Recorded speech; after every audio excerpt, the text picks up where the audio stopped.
Bien, pues si no queda ninguna dudita ni nada, nos situamos rápidamente en lo que nos quedaba. Yo creo que de audiencia provincial lo completamos todo.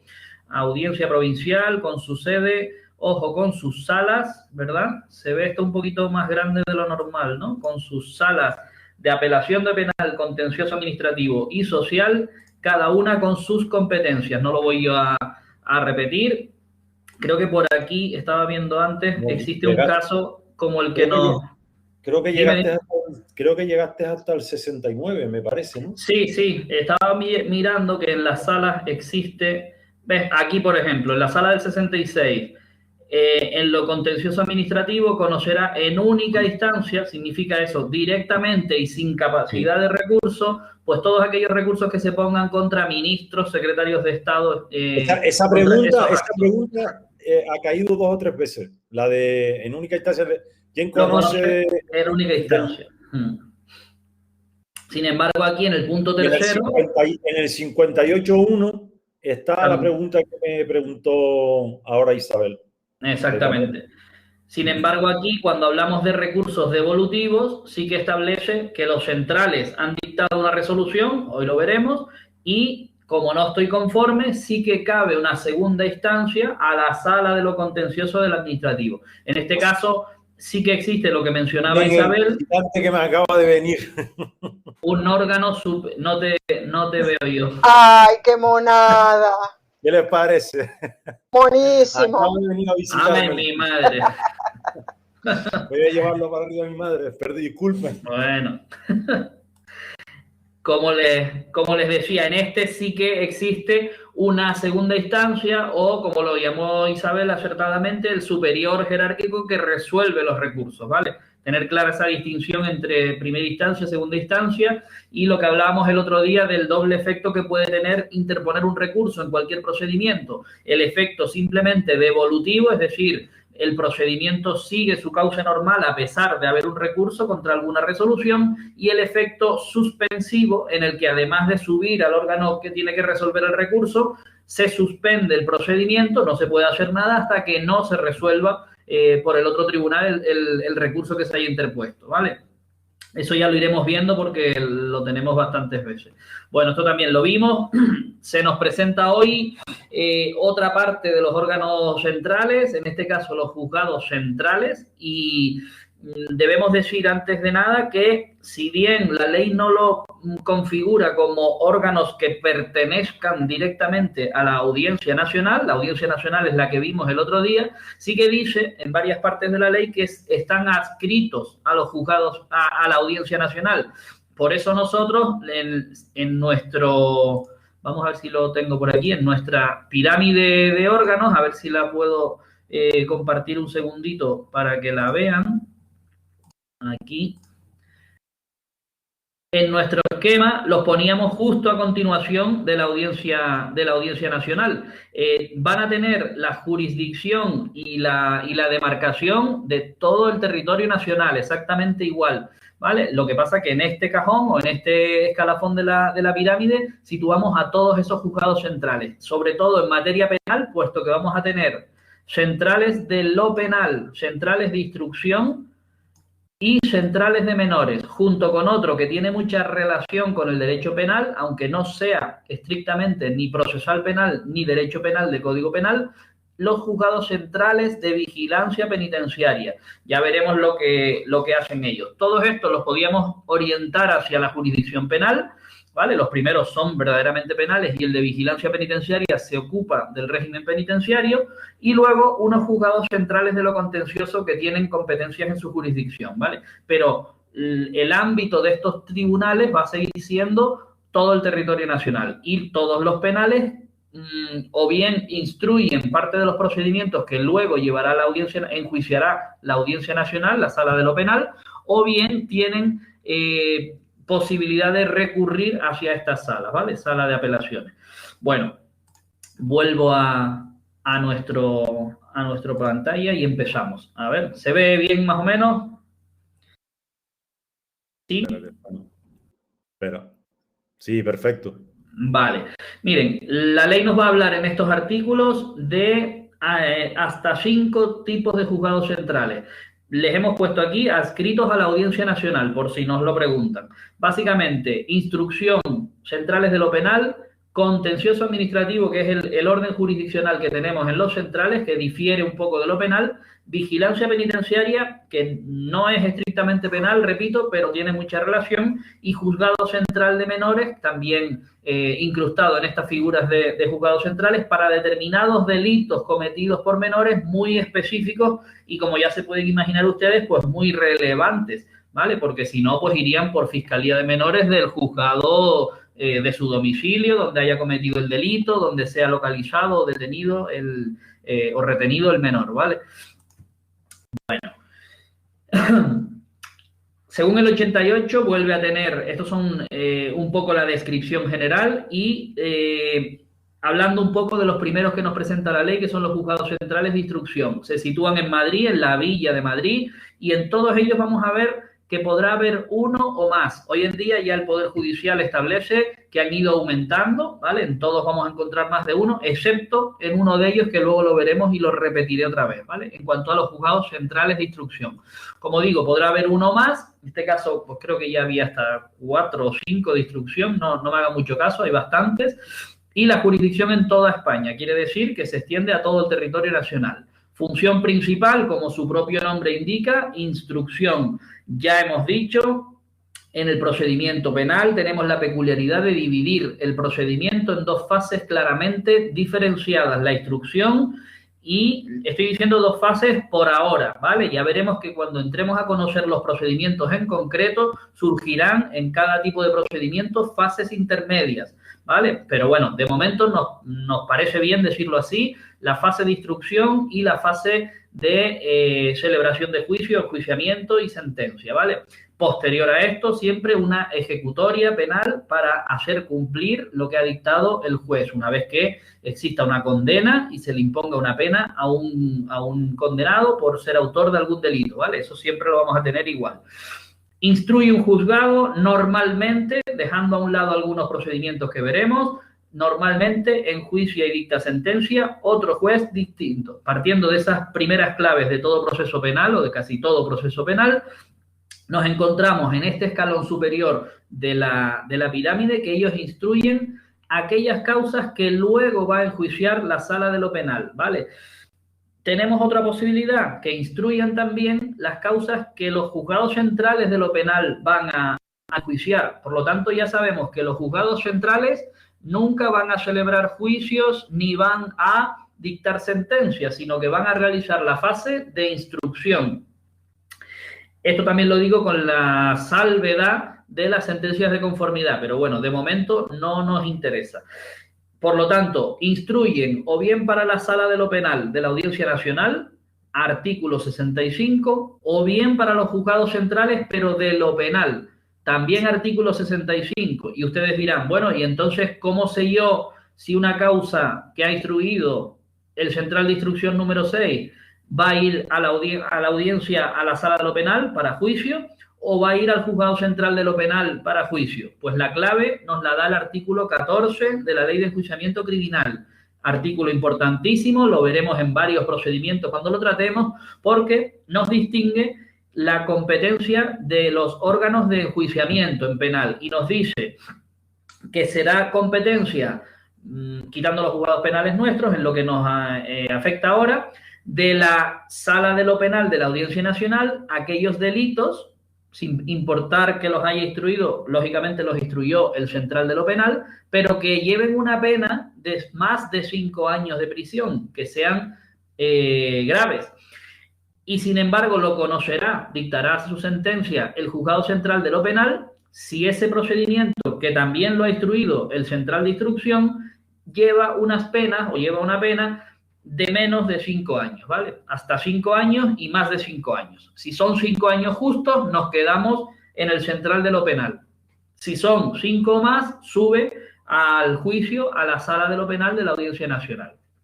Esta misma forma de distribuir asuntos, esta misma forma de dar competencia a los órganos que enjuician en penal, la tenemos en los escalones más bajos de la pirámide, cuando instruye un juzgado de instrucción, el que corresponda, puede ser Juzgado de Instrucción de Santa Cruz de Tenerife, Juzgado de Primera Instancia de Instrucción, es decir, un mixto de La Orotava, de ICOD, de Puerto de la Cruz. Puede ser un juzgado especializado en violencia de género porque el delito es de violencia de género. Bien el especializado de Santa Cruz de Tenerife o de Arona, porque tienen juzgados exclusivos, o bien puede haber instruido un mixto con la competencia o una instrucción con la competencia, ¿vale? Todos esos órganos pueden haber instruido. Ahora bien, cuando ese procedimiento termine su fase de instrucción, en penal tenemos que ver qué penas son las que me están pidiendo, el fiscal cuánto acusa, las acusaciones particulares cuánto acusan, el Código Penal cuánto prevé que se imponga, porque tenemos que distinguir, ya lo haremos, de pena en abstracto y pena en concreto, pero bueno, ya tendremos tiempo de hacer esta distinción, y ponernos ese límite. Si está por encima de los 5 años, lo elevaré para que directamente lo enjuicie la audiencia provincial. Si es hasta 5 años, incluidos justo los 5 años, lo seguiré mandando siempre a un juzgado de lo penal, ¿vale? Eso ocurre en el escalón más bajo de la pirámide de órganos, donde hay más asuntos. Pues bueno, ahí tendremos que ver un poco qué materia es y cómo se ha instruido todo eso para enviarlo o bien al penal o bien a la audiencia provincial. Subimos en nuestra escala, nos encontramos lo mismo. Distintos delitos que instruyen los centrales de instrucción pueden terminar en juicio en la Audiencia Nacional, en su sala de lo penal, o bien en los centrales de lo penal, dependiendo siempre de ese artículo 14 y el más menos 5 años de prisión. El artículo en concreto habla de más cosas, ¿vale? Distribuye la competencia del juez de instrucción en el escalón más bajo, de los de violencia, de todos. Y también habla no solo de la pena de prisión, sino de otras penas. Pero bueno, ya tendremos tiempo de verlo. De momento, para el primer toma de contacto de cómo se distribuye la competencia en los órganos de enjuiciamiento y sobre todo ahora en los juzgados centrales, nos vale así. Nos vale que instruyen esas causas que luego van a ir a juicio a la sala de lo penal o bien a los centrales de lo penal.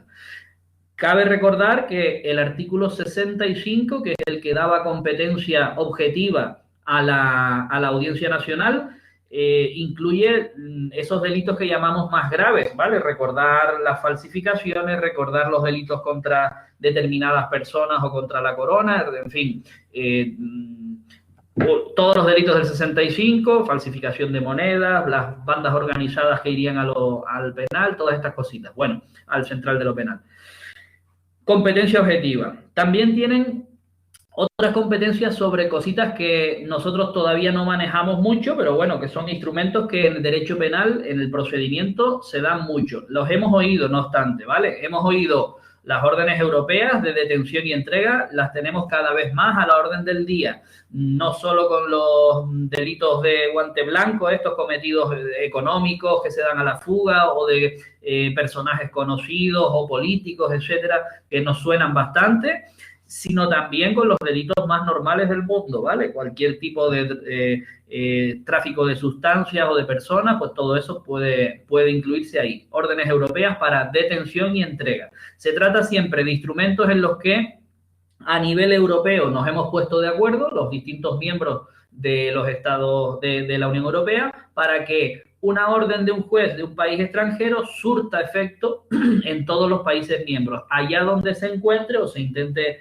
evadir o huir de la justicia, la persona enjuiciada, detenida, pendiente de juicio o incluso la persona condenada para cumplir esa orden. Incluye una doble vertiente, una para que el país reconozca esa orden y la ponga en marcha en su territorio, y una vez que se produzca la detención, cómo se produce la entrega al otro país, ¿vale? Ahí entra la otra cara también el procedimiento de extradición pasiva, cuando me solicitan que una persona que ha sido puesta a disposición en España, yo la remita al país que me lo está solicitando. En este caso hablamos siempre de Unión Europea. Los llamaremos instrumentos de reconocimiento mutuo, pues el Juzgado Central de Instrucción asume este expediente para la ejecución de estas órdenes europeas, ¿vale? La ley nos marca que, salvo que pudiera corresponder al Supremo o a otros órganos esa ejecución, deja abierta la posibilidad que en algún momento concreto la competencia se atribuya a otros tribunales.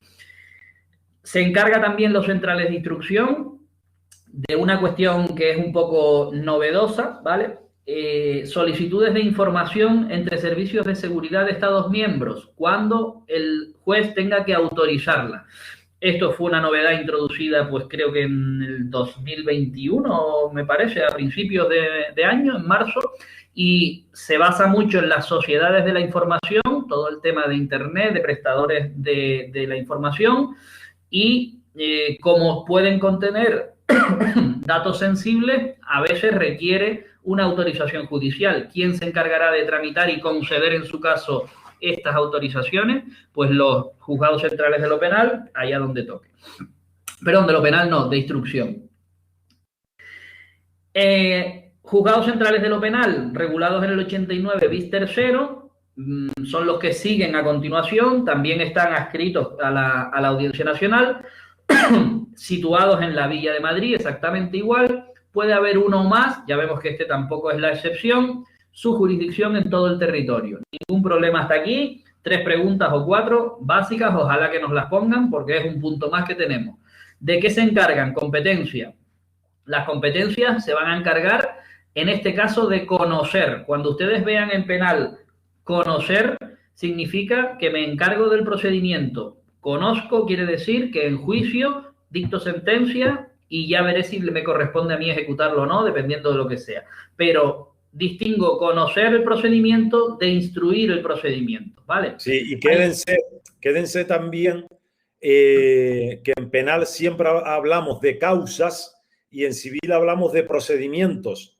Efectivamente. Cuando veamos alguna pregunta en que nos dicen la causa número X, lo que sea, ya tenemos que enfocar eso hacia penal, ¿vale? En los prácticos a veces nos encontramos eso. Sobre todo. La causa criminal. Se incluirán las causas cuyo enjuiciamiento corresponde a la sala de lo penal. En civil a lo mejor le hubieran puesto los procedimientos en vez de causa, ¿vale? Los procedimientos o el número de autos, número tal, eso sería más bien civil. Pero bueno, en penal sí se habla más de causas criminales, sí. Bueno, ¿de qué conocen? Competencia. Se siguen encargando de los artículos del artículo 65, acabamos de decirlo, pero ya no hacen la fase de instrucción. Ellos se encargan de recibir, vamos a decirlo a lo bruto, de todas las diligencias de instrucción que ha practicado el central de instrucción y señalar, bueno, ver si el procedimiento está completo, si la acusación está completa, valorar y aprobar la prueba, en fin, una serie de pasos que se dan y después señalar para celebrar el juicio si es que hubiera y dictar esas sentencias, ¿vale? Seguimos con la distinción de hasta los 5 años. ¿Por qué? Porque desde que las penas de prisión superen esos 5 años, ¿dónde iría? Iría a lo dejo ahí para que contesten en el chat, un delito que ha instruido el central de instrucción. Si la pena que se pide es superior a 5 años, ¿quién dictará esa sentencia? ¿Alguien la dictará? Bueno, también se encargan de las sentencias que hayan sido dictadas por delitos graves o menos graves de los centrales de instrucción. Y ustedes dirán, me acaba de decir que no dictaban sentencias, sino que instruían. Les dije, a salvo de las conformidades. Bueno, pues en esos casos en los que se pueda alcanzar una conformidad o se trate de algunos delitos menos graves, se podrá dictar esa sentencia por el de instrucción, con lo cual en vez de subir o ir o viajar al penal para juicio, viajará al penal para ejecutarla directamente, ¿vale? Al central de lo penal. Repíteles la pregunta porque no veo movimiento en el chat o no lo entendieron bien. La pregunta está en esta pantallita. Hemos dicho que los centrales de instrucción instruyen tanto las causas que van a ir a la sala de lo penal como las causas que van a ir a los centrales de lo penal. ¿Y por qué van a ir a un sitio o van a ir a otro? Hablamos del artículo 14 que establece la diferencia en función de la duración de la prisión. Hasta 5 años el juicio lo celebrará el central de lo penal y más de 5 años lo celebrará la sala de lo penal de la Audiencia Nacional. Ambos en primera instancia, porque es la primera vez que se celebra el juicio, ¿vale? Por lo tanto, una causa donde solo se pidan 4 años de prisión, lo instruye el central de instrucción. ¿Y quién será el que celebre el juicio y dicte sentencia? Menos de 5 años irá al central de lo penal. Si supera la petición o el delito los 5 años, tendrá que ir, esa era la pregunta, a la sala de lo penal de la Audiencia Nacional para celebrar juicio y dictar sentencia. Acuérdense. No se preocupe. Instruye juzgados centrales de instrucción, hacen las averiguaciones, todas las investigaciones que procedan. ¿Quién falla? ¿Quién dicta la sentencia? Pues dependiendo de la pena, sala de lo penal de la Audiencia Nacional o centrales de lo penal. Efectivamente. ¿Vale?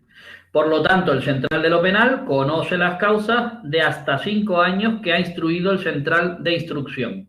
¿Vale? También se encarga de ejecutar sus sentencias de los centrales de instrucción, esas que hemos dicho que se puede llegar en fase de instrucción a una conformidad. Y una última cosa que hacen también los centrales de lo penal, que es encargarse de ese procedimiento novedoso que se introdujo hace unos años, que lo explicamos ya en alguna otra clase anterior, que es el decomiso autónomo, ¿vale? Habíamos dicho que determinados delitos en los que existía un patrimonio grande, vehículos de lujo, escrituras de propiedad, fincas, un montón de dinero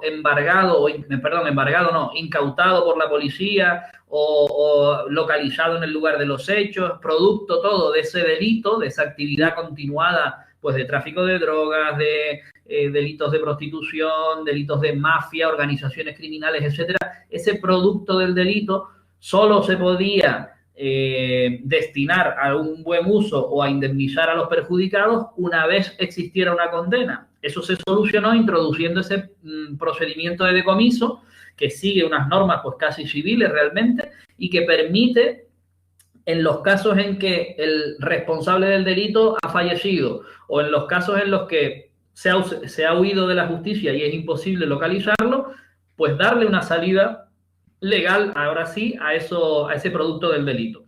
Pues cuando los delitos de que se trate sean competencia del juzgado central, de los juzgados centrales de lo penal, pues se encargarán también, asumen también esos posibles procedimientos de decomiso, ¿vale? Añadir en este procedimiento, que ya lo veremos, son poquitos artículos y lo veremos, esto casi es más para gestión realmente, pero bueno, le daremos un buen vistazo. Estos procedimientos de decomiso autónomo tienen intervención obligada del Ministerio Fiscal, que es quien puede instar que se produzca, que se dé trámite a esta ejecución civil. Dime. Pregunta Isabel, a ver si la entiendo, Isaac. ¿A qué delitos de la sala de lo penal de más de 5 años del artículo 65? ¿Todos? Sí, vamos a ver, dependerá un poco de cada hecho en concreto, pero hay delitos que el Código Penal le atribuye o bien un margen de una franja penal de tanto a tantos años, o bien directamente puede ser menos grave o grave, en función de lo que te pidan. Aquí hay varios conceptos que tenemos que manejar, pero bueno, los vemos casi siempre en penal, los digo, no pasa nada. Una cosa es lo que el Código Penal dice que se impone a un robo, lo llamamos pena en abstracto, es decir, el que sustraiga cosa ajena con violencia, el robo con fuerza o con violencia, por ejemplo, será castigado con una pena de prisión de 3 a 6 años, imaginemos. O lesiones, el que cause a otro lesiones en un miembro principal, el 147, por ejemplo, 48, 49 y 50, pues será castigado con la pena de prisión de tanto a tanto. Esa pena, esa franja de pena que se puede poner, es lo que llamamos pena en abstracto. Para cada delito, el Código Penal, que es una norma que nosotros no estudiamos en nuestra oposición, aunque hay muchas veces que debemos saber cosillas para entender bien, el Código Penal le atribuye a cada delito una pena en abstracto. La pena en concreto es la pena que le toca a esa persona por ese delito en ese juzgado, ¿vale? El que cometió el robo la semana pasada, lo tenemos detenido, instruimos y se le condena o se le acusa por un delito, el fiscal y las acusaciones particulares le van a pedir dentro de ese tramo una pena. Y en función de si actuó con agravantes, de si existe alguna, yo qué sé, o alguna circunstancia en la que se pueda aumentar la pena, pues se le aplica, se le pide o no se le pide.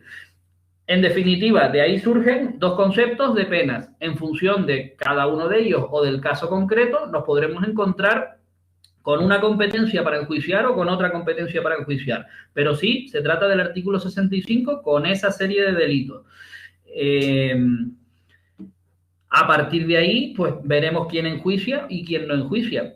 Yo tendría que mirar en concreto cuáles son las penas de cada delito en el Código Penal para determinar cuáles pueden ir a la sala de lo penal y cuáles se pueden quedar, por así decirlo, en el central de lo penal para el examen. Pero vamos, lo que nos interesa a nosotros básicamente es cuál es la competencia de cada uno de los dos, de la sala de lo penal de la audiencia y del central de lo penal, y que ese límite es el que se marca.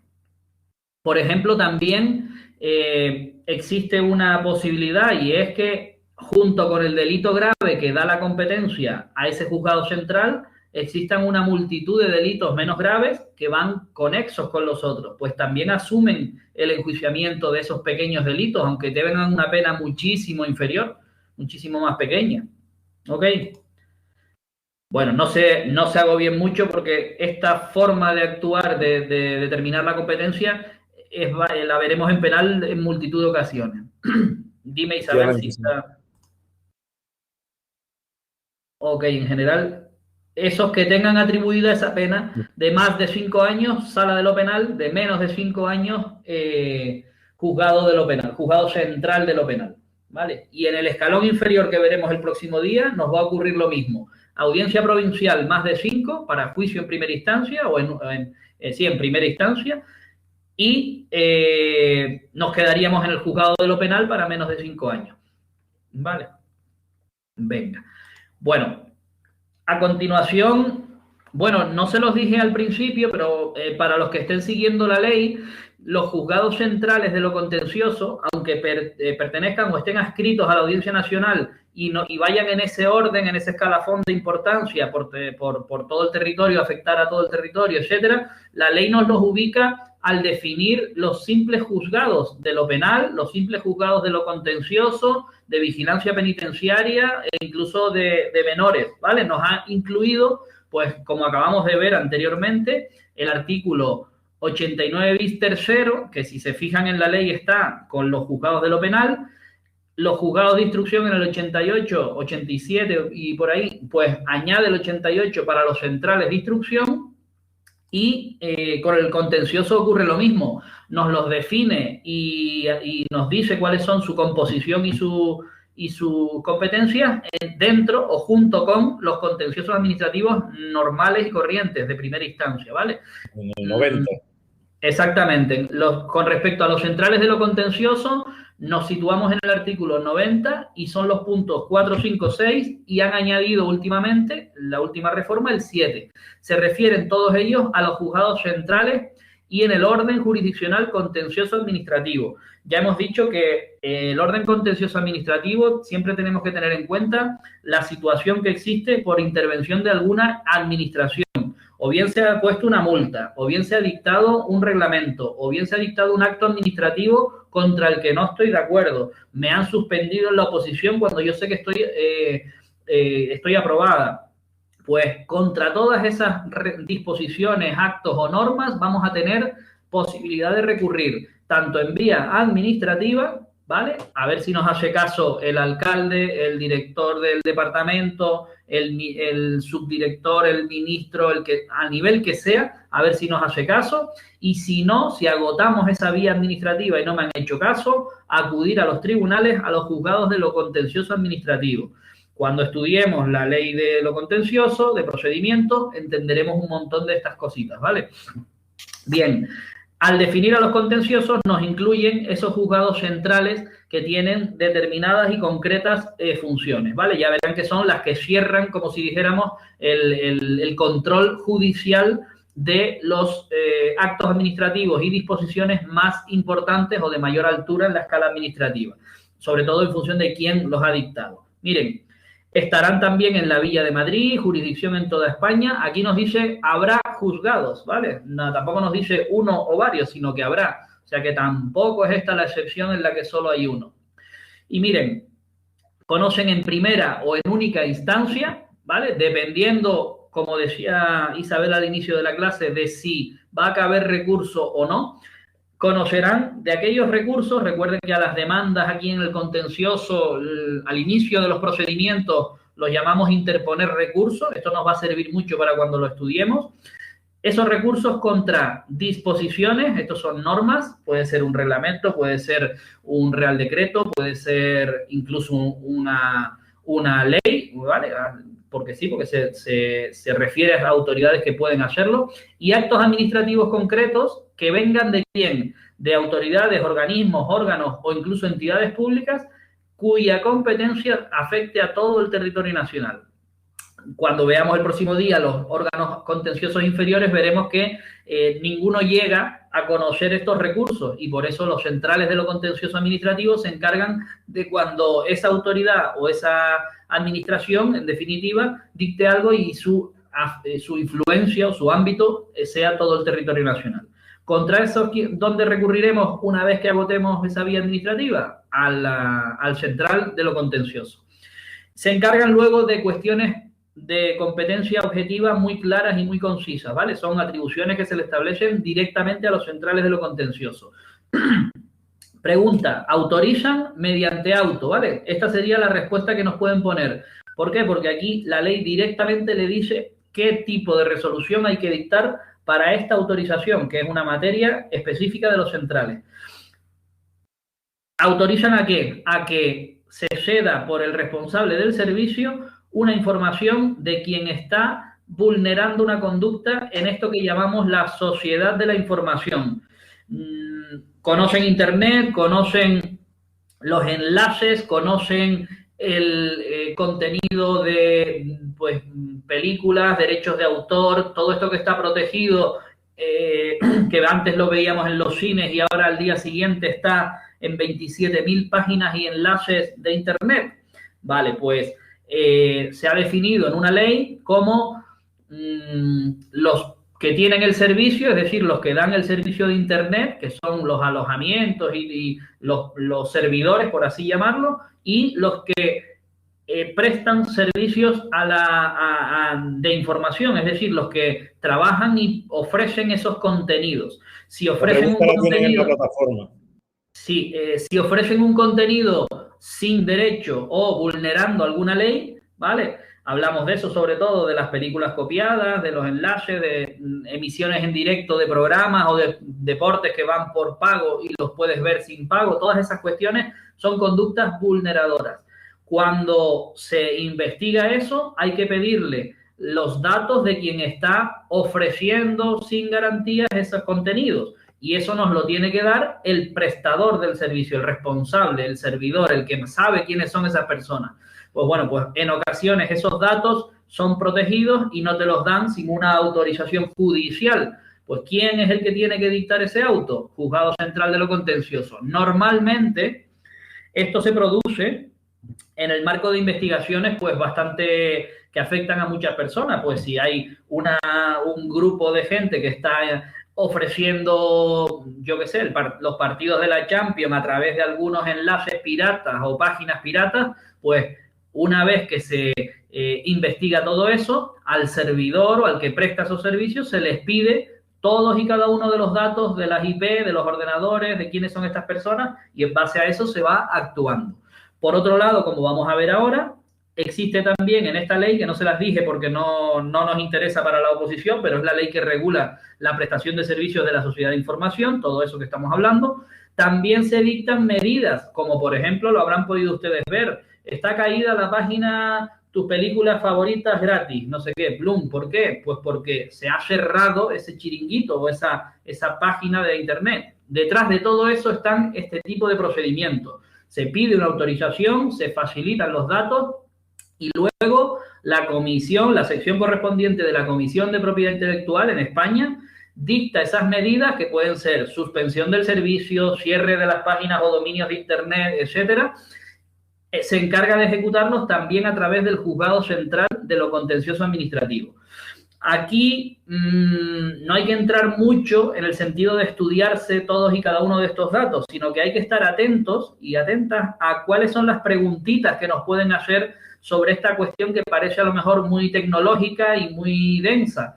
Hay que estar muy pendientes de la competencia de quién es decir, quién se encarga de resolver judicialmente, que es lo que nos interesa a nosotros, qué resolución utiliza, en este caso un auto, y quizás que existen unas medidas que adopta la Comisión de la Propiedad Intelectual y que también hay que ejecutarlas judicialmente. Pues bueno, pues también se encargará los juzgados centrales de lo contencioso en este sentido, ¿vale?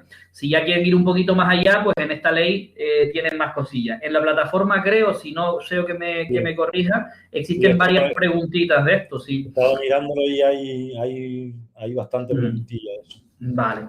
Como competencia objetiva, también se le atribuye otra cosita de otra ley, ¿vale? Que es tramitar el procedimiento para declarar una extinción de un partido político. Ojo con esto, no confundirlo con declarar la ilegalidad de un partido, no tiene nada que ver. Aquí hablamos de que un partido ha incurrido en alguna de las causas que vamos a ver y se solicita que el juez declare que tal partido está extinguido.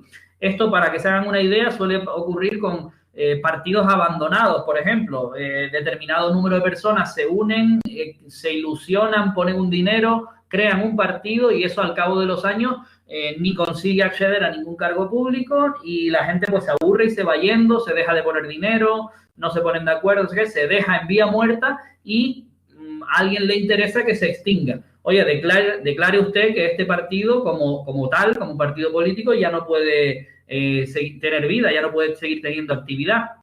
Bien, hasta ahí nos interesa conocer para nosotros, para la oposición, que se encargan los juzgados centrales de lo contencioso de llevar ese procedimiento hasta que se declara judicialmente que el determinado partido Ciudadanos por el Mundo Mundial queda extinguido. Bien. Para gestión, porque alguna vez ha caído alguna preguntita en este examen, ¿cuáles son las causas que llevan a que se pueda declarar esto? Pues miren, 3 causas muy sencillas y muy fáciles. No haber adaptado sus estatutos a las leyes que resulten de aplicación en cada plazo que tenga dicha ley. Pues yo qué sé, ahora hay que adaptar, pues imagínense ustedes, impacto de género deberá contener un estudio adaptado para los cargos orgánicos del partido sobre esta cuestión. Si en el plazo que se dé no adaptan los estatutos, sería una causa por la que se puede iniciar la extinción de ese partido. No convocar los órganos de gobierno cuando corresponde. Cada partido político tiene unos estatutos aprobados y como tal debe cumplir con sus convocatorias pues de plenos, de consejos de gobierno, etcétera, etcétera, comités regionales, lo que sea, lo que diga cada partido, tiene que ir convocándolo en los plazos. Si no lo hacen, también puede ser, una vez pasado el plazo, por supuesto, causa de extinción, de presentar el procedimiento, tramitarlo en el central de lo contencioso y conseguir la declaración judicial de extinción. Y por último, no presentar las cuentas. Los partidos funcionan como entidades pues legítimas y con sus cuentas, ¿vale? Si no presentan cuentas anuales a sus órganos y a las autoridades competentes en materia de control económico, pues también se puede presentar. En concreto sería 3 años, 3 ejercicios consecutivos o 4 alternos, ¿vale? Que hayan salteado. Pues estas causas, tenerlas ahí en cuenta por si vamos sobre todo por si vamos a gestión y nos pueden preguntar alguna cosilla de esta. Por último, otra competencia muy relacionada con la anterior, con la que vimos antes de la sociedad de información, ahora no va tanto para lo que ocurre en Internet, sino más dirigido a lo que ocurre con los servicios de telecomunicaciones, operadoras de telefonía móvil u otros servicios de comunicación, ¿vale? Aquí también se autoriza por auto que la Agencia Española de Protección de Datos o alguna otra administración pueda requerir información, bien en España o bien fuera de España, a determinadas compañías, casi siempre telefonía móvil es lo que más me viene así a la cabeza, también de temas de correo electrónico, todas estas cositas que pueden ser por internet, para requerir información, ¿vale? Este sería un auto compatible con el anterior, que va más directo a ver si hay una conducta vulneradora o no. Aquí simplemente estamos o bien en una fase previa o bien en un simple procedimiento de investigación o de inspección normal, requiriendo información, ¿vale? Pues también se hace por auto y también simple porque estamos tratando datos sensibles que suelen estar protegidos, ¿vale? Bueno, autorización y por auto. Pasamos a los dos últimos juzgados centrales adscritos a la Audiencia Nacional. En el 94.4 nos dice quiénes son los que van a encargarse de todo esto de la vigilancia penitenciaria. Sabemos a qué se refiere esto. Cuando se cumplen las penas privativas de libertad, se cumplen en centros penitenciarios. De aquí no sirve meter a la persona en prisión y ya está, sino que dentro existen unas normas que establecen derechos y obligaciones con consecuencias, ¿vale? Durante el cumplimiento de las respectivas penas. Ya veremos que a nivel pirámide existen los juzgados de vigilancia penitenciaria con su ámbito para cada provincia y a nivel juzgados centrales tenemos los juzgados centrales de vigilancia penitenciaria. En Madrid, jurisdicción en toda España, uno o varios juzgados centrales de vigilancia penitenciaria. Tienen las funciones que le da la Ley General Penitenciaria. Se las hemos puesto aquí básicamente, igual que se las pondremos básicamente cuando veamos los simples juzgados de vigilancia penitenciaria, porque no es tan importante, no suele entrar demasiado, pero hay que saber a qué se dedican y sobre todo hay que saberlo por si nos toca o nos gusta esa materia cuando elijamos trabajar en un juzgado de vigilancia penitenciaria. En Santa Cruz, por ejemplo, pues si nos toca ir para allá, tendremos que saber a qué nos dedicamos. Ejecutamos penas privativas de libertad a nivel penitenciario, es decir, acumulaciones de penas, si accedemos o no a terceros grados, ¿vale? Desde la perspectiva no de la ejecutoria, de que el señor vaya a prisión y cumpla los años, eso lo hace el penal, sino una vez dentro, desde la perspectiva del reo, del que está cumpliendo prisión. Oye, ¿cómo se cumple la pena privativa de libertad? No vas a estar siempre en la celda, no vas a estar siempre en el mismo régimen, tendrás derecho a unos permisos, tendrás derecho a unas visitas, tendrás derecho a la biblioteca, a acceder. Si realizas determinadas conductas, al contrario, se te reducirán esos derechos o se te impondrán algunas consecuencias. También las medidas de seguridad, cuando la persona, en lugar de estar cumpliendo prisión en un centro penitenciario, cumple una medida de internamiento, por ejemplo, en un centro adaptado pues a su enfermedad o a lo que tenga. ¿Vale? Otros instrumentos de reconocimiento mutuo ya los hemos visto. Cuando es otro país el que tiene esa sentencia, la tenemos que cumplir y pasamos algún procedimiento para que se cumpla. El comportamiento que tienen, es que me está sonando aquí, no sé si son ustedes, perdón un segundo, vale. También cuando la autoridad que tiene que velar por los derechos de los internos, pues se extralimita, no llega, no alcanza, lo que sea, comete alguna irregularidad. ¿Quién controlará esa potestad disciplinaria? Los juzgados de vigilancia penitenciaria, en este caso, cuando hablemos de delitos de la Audiencia Nacional, que es la competencia, el Juzgado Central de Vigilancia Penitenciaria. Amparo de los derechos de los internos, pues bueno, todo el tema de canalizar los recursos que dirigen a los procedimientos, las famosas cartas al juez, derecho pues a permisos que tengan de salir o a determinados trabajos que realicen, todas esas cuestiones, darles el suficiente amparo. ¿Cuándo entra el Juzgado Central de Vigilancia Penitenciaria? En todos aquellos reos que cumplan penas por delitos, competencia de la Audiencia Nacional. Artículo 65 de la Ley de Orgánica del Poder Judicial. Un detalle para una pregunta. Su competencia, es decir, entrar a conocer todas estas materias, es preferente y excluyente. No puede ser que el juzgado de lo penal me venga a decir a mí, el juzgado de vigilancia penitenciaria me venga a decir a mí que si el reo tiene derecho a un permiso o no sé qué. Si yo tengo un delito que es impuesto por la Audiencia Nacional, una pena, yo asumo todos los demás delitos que tenga ese señor cumpliendo. Por lo tanto, esto se entiende muy fácil cuando tengo cumpliendo en prisión a un peligroso narcotraficante que la audiencia lo llevaba persiguiendo un montón y tal y tal. Si el señor dio la casualidad que tiene una violencia de género con su esposa que no tiene aparentemente nada que ver, ¿cómo le voy a dar un permiso porque ya ha cumplido? ¿Cómo le voy a cambiar de régimen si ya...? ¿Vale? En caso de colisión entre cualquier vigilancia penitenciaria, juzgado de lo penal y el juzgado central, obviamente la competencia va a ser preferente y excluyente, ¿vale? A pesar de que cumpla, como dice la ley, otras condenas no impuestas por la Audiencia Nacional. ¿Se entendió esta última parte? Vale. Bueno, el último que nos queda, Juzgado Central de Menores, en la Villa de Madrid, jurisdicción en toda España, y vaya, aquí nos dice que habrá uno. Pues bueno, pues nos lo aprendemos aquí, yo se los había avisado, pues si hay uno, nos quedamos con uno. Vaya, no me sale. Vale, un juzgado central de menores, suficiente. ¿Dónde está? En Madrid, jurisdicción en toda España. ¿Y a qué se dedicará este juzgado? Pues bueno, aunque la parte de menores no nos entre sino en gestión, la ley de responsabilidad de menores, la ley 5/2000, no nos entre sino en el temario de gestión, hay cositas de menores que sí nos pueden preguntar. Una de ellas, por ejemplo, es esta, el juzgado de lo central, que es dónde se ubica, cuál es su jurisdicción y cuál es su competencia. Pues bueno, conocerá los delitos respecto de los menores cuando la ley se lo atribuya. ¿Y cuándo se lo va a atribuir? Cuando los menores estén implicados o sean autores o coautores o cómplices, hayan participado en los delitos que son propios de ¿quién? De la Audiencia Nacional, artículo 65, cualquiera de estos delitos, ¿vale? Conocerán los juzgados centrales de instrucción.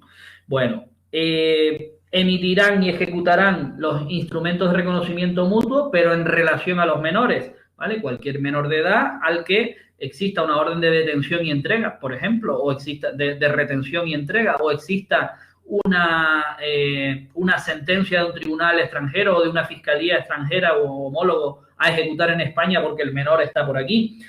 No es lo normal, ¿vale? No suelen tener demasiado, pero existir existen, ¿vale? Menores que cometen delitos muy importantes, existen. Bien por sí mismos, bien inducidos, lo que sea.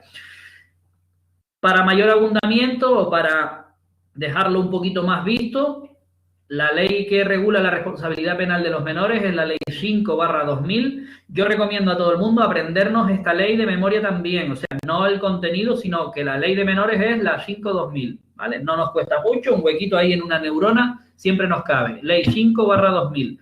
¿Qué delitos son los que conoce? Están en el Código Penal en ese sitio y se refiere, pues miren, organizaciones, grupos terroristas, delitos de terrorismo o también los delitos cometidos por menores en el extranjero. Pues bueno, estamos hablando de centrales de menores. Centrales de menores, sí, centrales de menores. Cuando le corresponda, pues bien en base al artículo 23 o tratados internacionales.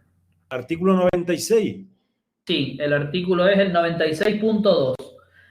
Si se fijan, el esquema de la ley siempre es igual. El 96 nos habla de los juzgados de menores y el 96.2 incluye al central de menores. Anteriormente, el 94 nos habla de los de vigilancia penitenciaria, en la escala más abajo de la pirámide, y el 94.4 nos incluye a los adscritos a la Audiencia Nacional, juzgados centrales. Anteriormente, lo mismo. Si nosotros nos vamos al artículo 90 y 91, nos habla de los centrales de los contenciosos administrativos. Pues en el 4, 5 y 6 y 7 nos han incluido a los centrales, ¿vale? Esa es la forma que utilizó la ley para hablarnos de todo este grupo de juzgados centrales. Todos ellos en Madrid, todos ellos con jurisdicción en toda España, ¿vale? Hemos visto esto, hemos visto los instrumentos de reconocimiento mutuo y hemos visto un poco qué es la ley de menores y cuáles son los delitos en concreto que irían a los centrales. Hasta ahí llegaría el escalafón que hemos visto de juzgados centrales en la pirámide de órganos. El siguiente escalón ya aviso que se va a referir a ámbito de comunidad autónoma y siempre lo vamos a llamar tribunales superiores de justicia. Se encuentran ahora sí en un escalón inferior en cuanto a su ámbito de limitación y en cuanto a las competencias que van a tener. Eso no quiere decir que sean menos importantes. A lo mejor nos estamos haciendo una idea de que el Tribunal Supremo es diferente a un juzgado de paz. en cuanto a órgano como tal, no es, hombre, es muy distinto, pero todos tienen su razón de ser, todos tienen su parcelita o su ámbito de poder y, claro, todos deben estar coordinados jerárquicamente para conseguir llegar hasta esa cúspide en la pirámide. En concreto, los tribunales superiores de justicia son los que van a cerrar o sea, son los que culminan la pirámide si habláramos de comunidades autónomas, ¿vale? La comunidad autónoma, pues como demarcación que delimita pues distintas provincias y nos divide pues el territorio en distintas comunidades, pues tiene su planta y su demarcación judicial. Lo que el Tribunal Supremo es a todo el territorio nacional, el Tribunal Superior de Justicia lo es a cada comunidad autónoma. Es decir, cierra la pirámide en el ámbito autonómico. Eso no quiere decir que por encima no siga estando todos los órganos centrales que acabamos de terminar de estudiar, pero sí que en el ámbito autonómico cierra. Y aquí influye mucho una cuestión que es nuestra forma de descentralización política y administrativa que tenemos. Nosotros convivimos un Estado central, al que podemos llamar Estado, podemos llamar Madrid, lo que viene de Madrid, ¿verdad? Todo eso convive con el Estado de las autonomías, convive con la descentralización política y administrativa. Nosotros hemos oído hablar mucho en la Constitución y lo hemos estudiado de las transferencias de poderes a la comunidad autónoma, de las leyes de transferencia, de las delegaciones, en fin, una forma de regular que permite que las comunidades autónomas tengan un ámbito de poder muy importante. Bueno, así surge el Estado central y surge el Estado autonómico. Nuestras comunidades autónomas, las 17, poseen una estructura judicial que termina o que tiene su cúspide en los tribunales superiores de justicia, que a partir de ahora ya los vamos a llamar TSJ, ¿vale? Los TSJ son los que cierran la organización judicial y vean aquí que el articulito primero les dice sin perjuicio de todo aquello que sobrepase a una comunidad autónoma y tenga que entrar o llegar al Tribunal Supremo. ¿Cómo las vamos a llamar? Pues a cada uno como su comunidad autónoma. Madrid, Canarias, Andalucía, la que ustedes quieran. Tribunal Superior de Justicia de tal sitio. Jurisdicción, ya lo hemos visto, el ámbito territorial de esa demarcación. La comunidad autónoma se corresponde con esa entidad administrativa de su propio nombre. Abarcará, por tanto, a todas las provincias que integran esa comunidad. Andalucía y sus 8 provincias, Tribunal Superior de Justicia de Canarias, Tenerife y Las Palmas. Vale, cierra la organización en las 2 provincias. Composición. La composición es mucho más sencilla, pero con un detalle en la sala primera.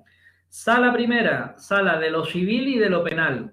Sala segunda, sala de lo contencioso administrativo. Y sala tercera, sala de lo social. En realidad, conoce de los 4 órdenes jurisdiccionales principales. Quitamos lo militar, nos quedamos con civil, penal, contencioso y laboral o social. Pero quitamos una sala, lo hemos regulado así y así nos lo tenemos que aprender. ¿Qué quiere decir esto? Que la sala de lo civil y de lo penal será ambivalente, funcionará como sala de lo civil o funcionará como sala de lo penal. De las otras 2, pues nada más, estará compuesta del número de magistrados que en cada momento se determine y funcionará para el orden jurisdiccional contencioso o para el laboral, poniendo fin a muchos recursos en el ámbito autonómico. Bueno, composición de cualquier Tribunal Superior de Justicia, nos dice la ley que tiene un presidente, los presidentes de sala, que son 3 y no 4, y los magistrados que para cada una de las salas se determine. También puede haber división de la sala en secciones. Ojo que esto que nos encontramos en el TSJ, es decir, presidente, salas y a lo mejor secciones, que sí que las tienen, no nos lo encontramos más abajo en la audiencia provincial, donde no tendremos secciones o salas. ¿Qué creen ustedes? En la audiencia provincial de cualquier provincia no tendremos salas, secciones. Esa es la pregunta. Bueno, Carolina te contesta que salas. Y no hay salas en la audiencia provincial. Perfecto. ¿Qué hay entonces? Secciones. Solo tendremos secciones. Okay. Vale. Me adelanté yo. Muy bien, bueno, Fran. Muy bien, Fran. Vale. Miren, el presidente tiene una cualidad que a la vez de ser presidente del órgano gubernativo, presidente del Tribunal Supremo, del Tribunal Superior de Justicia, también es presidente de la Sala Primera, Sala de lo Civil y de lo Penal. Por lo tanto, presidirá tanto el órgano, que es el TCJ, como la Sala Primera. Luego estarán los presidentes de las otras tres salas y si existen secciones, uno de los magistrados también será designado presidente de sección. Bueno, el término este que les dice que puedan crearse, pues atiende un poco a la necesidad, ¿vale? Por la ley de demarcación y planta, cada año se puede, y mediante los informes que se elaboran cada año, se puede ir ampliando y creando alguna sección si fuera necesario en cualquier Tribunal Superior de Justicia, en alguna de sus salas. Competencias, ya entramos de lleno a ver cuáles son las competencias de estas salas de los TCJ. La sala de lo civil y de lo penal hemos dicho que funciona o bien como sala civil o bien como sala de lo penal. Como sala civil, pues miren, va a conocer de distintos recursos. Esto se llamaba competencia funcional, es decir, como segunda instancia o como última instancia, ¿a qué se dedica? Y aquí, como si fuera el Tribunal Supremo, pero de una comunidad autónoma, pues obviamente tiene posibilidad de resolver o competencia para resolver los recursos de casación y los recursos extraordinarios. Nosotros no hemos estudiado esta parte. De hecho, en auxilio ni siquiera se debería estudiar, aunque la estudiamos. Y no nos deberían preguntar, aunque nos preguntan. Pero bueno, no hemos llegado a los recursos. El recurso de casación y los recursos extraordinarios son los recursos por excelencia del Tribunal Supremo. Ya hemos hablado en alguna ocasión de que la casación supone poner orden entre distintas doctrina menor, por ejemplo, de audiencias provinciales o de tribunales superiores de justicia, que ante un mismo supuesto han resuelto de manera distinta ese asunto. Eso no puede ocurrir porque nosotros ya vimos que la justicia tiende a ser igual en todas las comunidades autónomas y debe aspirar a eso, y se permite que a través del recurso de casación, generando jurisprudencia del Tribunal Supremo, pues se aclare cuál es el criterio que debe prevalecer ante dos criterios, pues de dos tribunales superiores de justicia distintos o de dos audiencias provinciales diferentes. Siempre el Tribunal Supremo resuelve ese asunto mediante este recurso de casación, dos sentencias distintas se casan y ya tenemos un criterio único que a partir de ese momento es el que debe imperar en todos los procedimientos. ¿Qué va a pasar? Como se dan cuenta, perdona Fran, como se dan cuenta, ya hemos pasado. Tribunal Supremo ejerce su jurisdicción en todo el territorio nacional. Audiencia Nacional ejerce su jurisdicción en todo el territorio nacional. TCJ o Tribunal Superior de Justicia ejerce su jurisdicción ¿a dónde? En la cierra la organización judicial. Efectivamente. Fíjense que esa preguntita que ahora es muy fácil de SEO, nos la pueden preguntar de muchas formas. Aquí en el artículo 70 tenemos culmina la organización judicial. Nos podemos encontrar muchas cuestiones parecidas. Será el máximo órgano en la comunidad autónoma.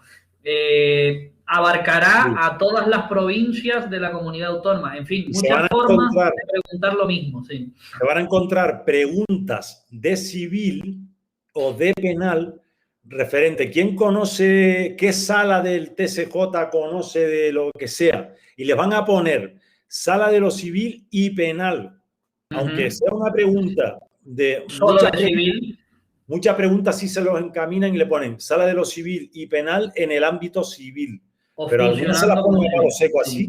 Claro, sala de lo civil y penal, si no le ponen como sala de lo civil, mira, como lo puso Fran aquí, pues a lo mejor les lleva la duda. Si estamos hablando de civil y les ponen sala de lo civil y penal, ¿qué pasa? Que tenemos que tener en cuenta eso siempre, que no hay una sala de lo civil y de lo penal por separado, sino es la misma, pero cada una funciona como civil o como penal.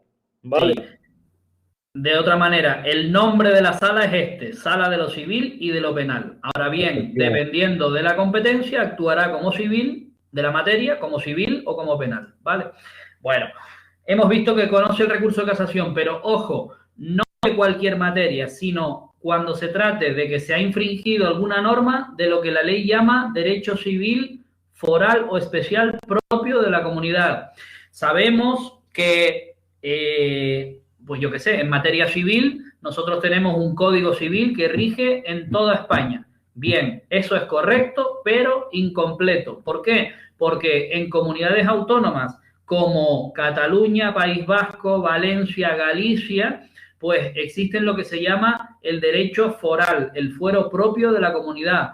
Y quiere decir que hay un código civil de Cataluña que se aplica con prioridad al Código Civil que rige para el resto de comunidades, para el resto de territorio español. Lo mismo en País Vasco. Y son muchas veces normas distintas o normas ampliadas. O cuando habla de la herencia, pues pone normas distintas y permite que haya herederos que no lo son en el Código Civil del otro. O cuando habla de régimen matrimonial, por ejemplo, en Cataluña, el régimen matrimonial, si no se dice nada, no es el de gananciales, como podemos pensar en Canarias, en Murcia o en Madrid. Al contrario, es el de separación de bienes. El catalán que se casa sin decir nada en Cataluña, el régimen que les rige a partir de ese momento del matrimonio es el de separación de bienes, cada uno con lo suyo. Nosotros no, en el resto de comunidades, al contrario, se casan y si no decimos nada es el ganancial. Bueno, pues es un simple ejemplo de que el Código Civil especial, el derecho foral, predomina en la comunidad autónoma en determinados casos. Pues si surge algún recurso de este tipo entre dos audiencias provinciales que interpreten una norma de otra manera, cabría un recurso de casación. ¿Quién conocería de ese recurso? Sala de lo civil y de lo penal, ojo, como sala de lo civil en la comunidad autónoma de que se trate, ¿vale? Bueno, así, de esa manera, surgiría lo que se llama la jurisprudencia o doctrina menor, que es audiencias provinciales y tribunales superiores de justicia. Si luego esa sentencia hay que casarla con otra de otra comunidad, ya podríamos ver si entra o no entra el Supremo a conocer. Bueno, de la misma manera, también contra el derecho civil o alguna infracción en materia civil foral o especial de derecho propio de la comunidad autónoma, se conocerá el llamado recurso de revisión, el extraordinario recurso de revisión. Este recurso, ya lo veremos, solo cabe en determinados supuestos muy tasados, que no vale la pena verlo ahora porque no lo estamos estudiando, y se tendrá que referir a normas especiales de la comunidad autónoma. Bien, y además tendremos que tener escrito en el Estatuto de Autonomía, norma que define y amplía las competencias propias y transferidas de la comunidad, de cada comunidad. Tendremos que tener entre esas normas que el Tribunal Superior de Justicia será el que resuelva en estas cuestiones, ¿vale? Tenemos que tenerlo puesto ahí. Eso, algunos estatutos de una de las vías del 152 de la Constitución lo tienen, otros pues no lo han asumido y entonces hay que saltarse al Supremo. No se preocupen mucho más de eso, tengan en cuenta que se trata de derecho especial foral, tengan en cuenta que es la sala civil, o sea, funcionando como sala civil, y aprendernos casación y extraordinario, ¿vale? Nada más. Como competencias objetivas también se encarga de funciones de apoyo y control del arbitraje. Bueno, aquí hay que pararse un poquitito y la petición de exequatur de laudos. Esto es un poquito complejo, lo voy a simplemente definir para que entendamos a qué se refiere. El arbitraje supone una vía alternativa a la vía judicial, ¿vale? Hay una ley que regula el procedimiento, supone una vía en paralelo o previa o alternativa a acudir a un procedimiento judicial. Se suele utilizar cuando hay un conflicto muy arraigado, pero cuando el componente económico o la vía de acuerdo es bastante asequible, es bastante posible. Suele funcionar ahí. Y se utiliza también pues para problemas o conflictos de bastante envergadura. Recuerdo ahora, por ejemplo, el arbitraje al que se sometió la huelga de controladores aéreos en varios periodos en los que lo hemos tenido. ¿Cómo se hace? Pues básicamente ambas partes en conflicto se someten a la opinión, a la decisión de un árbitro. El árbitro se elige o se designa, ¿vale? Y en esos procedimientos puede participar o no determinadas administraciones. En el caso de los controladores aéreos, pues fue necesario la participación de no solo administración y las partes en litigio, los controladores por un lado, AENA por otro, el ministerio por otro, y se designó un árbitro, una persona o varias de confianza, expertas en la materia en que se esté tratando y que van a básicamente escuchar una y otra versión sobre el asunto y una y otra versión sobre las posibles soluciones. Unos pedían una cosa, la administración y AENA no lo concedían, pues bueno, vamos a llevar este procedimiento a término porque hay que ponerle una solución. La solución pasa por una cuestión económica y por una cuestión de trabajo, pues vamos a ver cómo le damos solución. La garantía está en que la decisión a la que llamamos laudo arbitral, esa solución va a ser respetada porque ambas partes han adquirido el compromiso de cumplir lo que diga esa resolución. Nos ahorramos el procedimiento judicial y nos ahorramos las estrecheces del procedimiento, es decir, el atender exclusivamente a lo que marca la ley, el que el juez tenga que entrar con su forma de entender y de dictar sentencia, el árbitro pues suele o puede atender a otros factores, vamos a decirlo así. Ahora bien, todo esto necesita un control por si el árbitro se va de lo que permite el procedimiento de laudo arbitral y necesita funciones de apoyo de todo tipo, es decir, de consultivas, de qué dice esto en la materia. Bueno, pues a nivel TCJ, a nivel comunidad, si ese conflicto se planteara, las funciones de apoyo y control son competencia de la Sala Civil y Penal en la parte civil. Avanzamos un poquitito más, porque también asume cuando haya que reconocer y ejecutar, o solamente reconocer, un laudo, pero que no provenga de la comunidad autónoma, sino que se aplique en la comunidad autónoma, pero venga del extranjero. Esto es un concepto un poquito más lioso. Nos podemos situar en Canarias y en algún conflicto entre la patronal y los turoperadores extranjeros y que hayan ido a cualquier país a someterse a un procedimiento de arbitraje y hayan conseguido un laudo arbitral que regule esas cuestiones, las que sean máximas de camas, de viajes contratados, trabajadores que necesitan determinados hoteles, no sé, 1000 cosas. Esa cuestión se ha sido obtenida o se ha llegado a esa resolución en el extranjero y la influencia va a ser en Canarias, supongamos.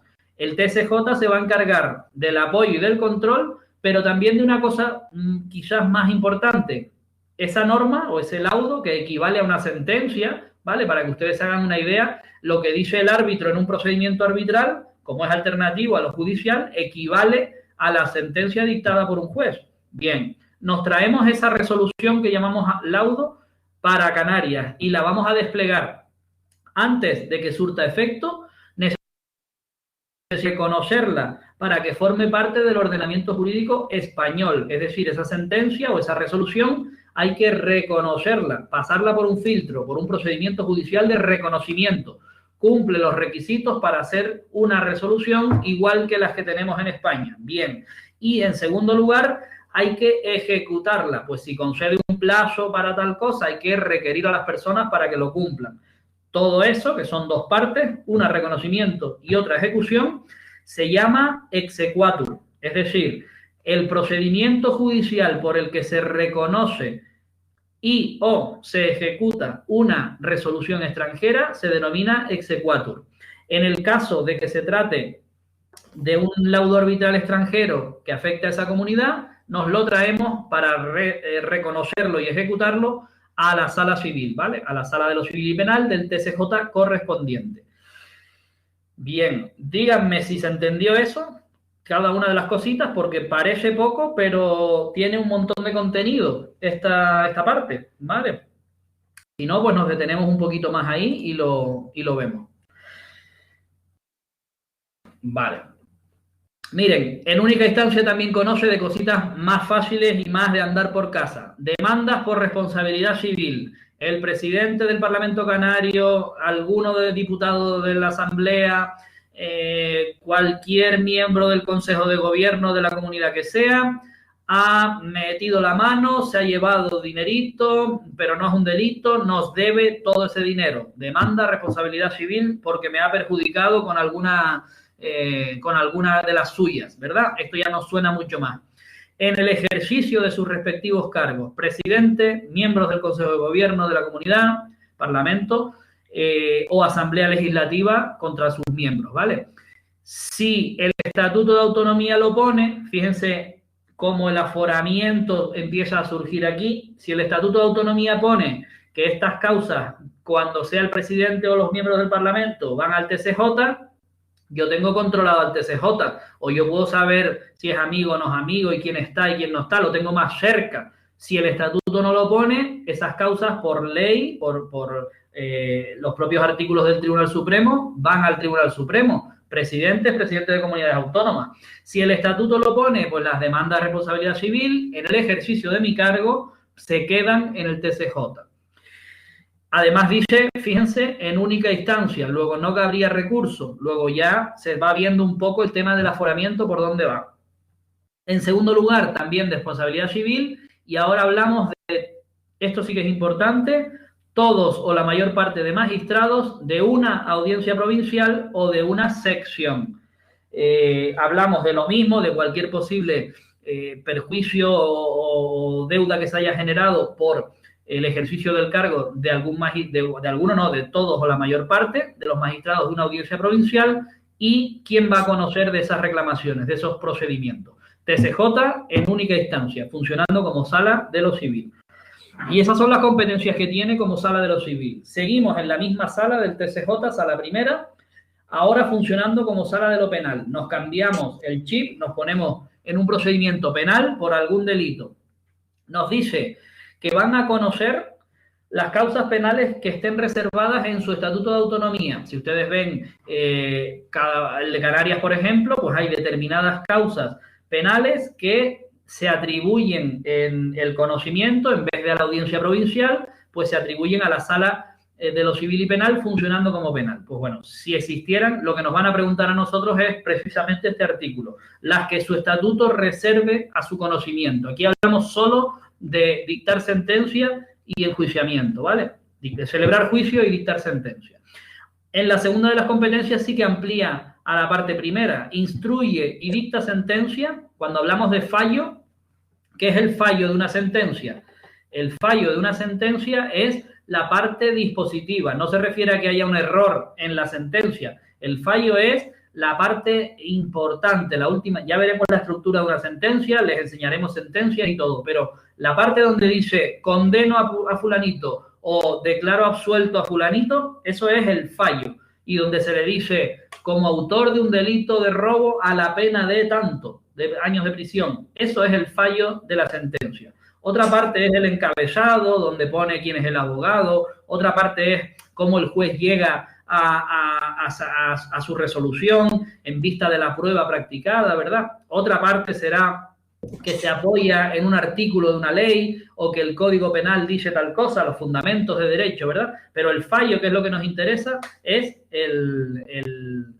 la última parte de la sentencia donde se declara o no la culpabilidad. Bien, muchas veces en los tribunales de órganos centrales y grandes tribunales, también el TCJ, primero se adelanta el fallo, ¿verdad? Y luego se publica la sentencia. Está eso de moda, y que los tribunales se reúnen para el fallo y en base a lo que ha preparado el ponente. Pues bueno, luego se publica la sentencia con todas sus partes. Pues bueno, instruyen y fallan las causas penales que sean contra jueces, magistrados y fiscales, también por algún delito en el ejercicio de su cargo. Aquí hablamos sobre todo de prevaricaciones. En el ejercicio de su cargo solo puede estar eso. He dictado una sentencia injusta a sabiendas de que lo es para perjudicar a esta persona, porque es enemigo mío, no me abstengo, me recusan y hago lo imposible para que no me recusen, dicto sentencia y le condeno, cuando sé a sabiendas que debía absolverlo.